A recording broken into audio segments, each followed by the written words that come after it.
The year was 1967. A little ways down the road at the fairgrounds, the Monterey Pop Festival revolutionized music.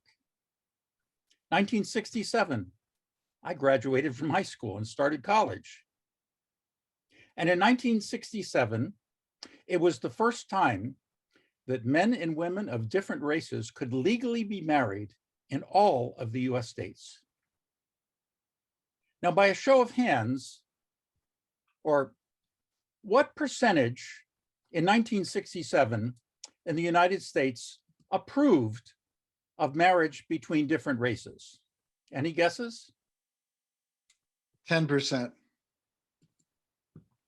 A little better than that. It was actually 20% according to the Gallup poll. So, but in what year did at least 50% of the United States approve of marriage between the races? 1987. Optimistic, it was actually the mid-1990s, but very good. And you may be wondering about this word, miscegenation. That was invented by an anonymous racist pamphlet in New York City in 1864. And its meaning is the interbreeding of people considered to be of different racial types.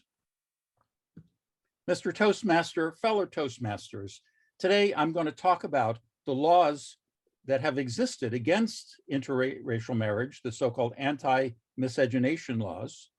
I'll talk about how they were repealed, just in a very brief overview, and where we are today about it. Now, you may be surprised to know that the first recorded interracial marriage in the United States was actually before there was a United States. And it was from a familiar person. Pocahontas married a tobacco farmer named John Rolfe in 1614. Somehow the Disney film skipped that part of it. The first recorded law against interracial marriage was in Maryland in 1691. And so in this country, we have a long and rather sordid history of racism against this. Even Abraham Lincoln, the great emancipator, he was against interracial marriage. By 1900, 30 states had anti-miscegenation laws, that is, making it illegal, sometimes by penalty of prison or even making it a felony to have marriage between a white and a non-white. Now, of course, much of this was fueled by racism against African Americans. And we see examples of this, of a visceral reaction against this so-called race mixing. It was also fueled by anti-Asian bigotry, which also has a long and sordid history. For example, the first anti-immigration law was passed in 1882, and its name describes what it was about. The Chinese Exclusion Act is what it was called, and it did just that. Just as one example that's going to show up a bit later, Virginia's Racial Integrity Act of 1924 does, again, pretty much what it says. California started in 1850. In 1850, California banned all interracial marriages between whites and non-whites, and especially including whites and Asians. This was true in California because there had been a large influx of Asians to work on the railroads, to work on the mining, and there was a lot of backlash against that, all racist. Now, moving forward to 1948, there was a case called Perez versus Sharp. It challenged California's anti-miscegenation laws. Again, 1948. This was before Brown versus Board of Education, before the civil rights laws, and even before Loving versus Virginia. The California Supreme Court upheld the fact that California's anti-miscegenation laws violated the 14th Amendment. But the vote was 4-3. 4-3. By only one vote in 1948, California decided that it wasn't right to ban this. The 3 votes were all the conservative members.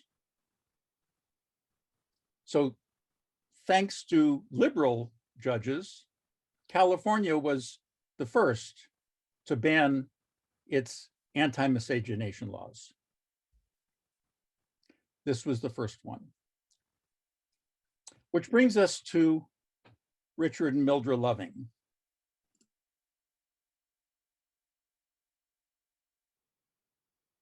They were a couple that lived in Virginia. Here they are. And Virginia, as I said, in 1924 had a law against them being married. So what they did is they went to Washington, D.C., where it was legal to be married. And then when they returned to Virginia, they were raided in the early hours and ultimately convicted of violating Virginia's laws against interracial marriage. They were convicted. They were sentenced to a year in prison. Now, it was suspended, but they were told they had to leave and never come back, which was hard on them because all of their relatives lived in Virginia.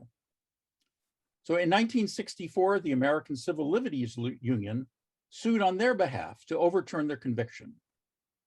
The conviction was held up by all of the Virginia's courts unanimously. In fact, their rulings appealed to prior racist rulings. Ultimately, the ACLU appealed it to the Supreme Court. And in an unprecedented 9-0 unanimous decision, the Supreme Court ruled that all state laws banning interracial marriage were unconstitutional. So with one swoop, all anti-miscegenation laws were removed. Now today, well, since Loving versus Virginia, the number of interracial marriages, as you might guess, have steadily increased. The approval of them has also increased from about 20% in 1967, as I said, to around 87% today. Still, 87%. That means 13% of people are still against this. But it's recognizing at least some progress, that there is this interdependence and diversity that is part of the strength of our country. So 4 years after Loving versus Virginia, there has been some progress. And yet still, as we have seen in recent years, the reemergence of these white supremacy groups show that vigilance is still needed. There is still a small but extremely vocal and sometimes violent group in our country that still opposes this. And so despite the long history of this particular corner of racism in this country, we see that, as Dr. Martin Luther King once said, that the arc of justice may slowly bend towards progress. Mr. Toastmaster.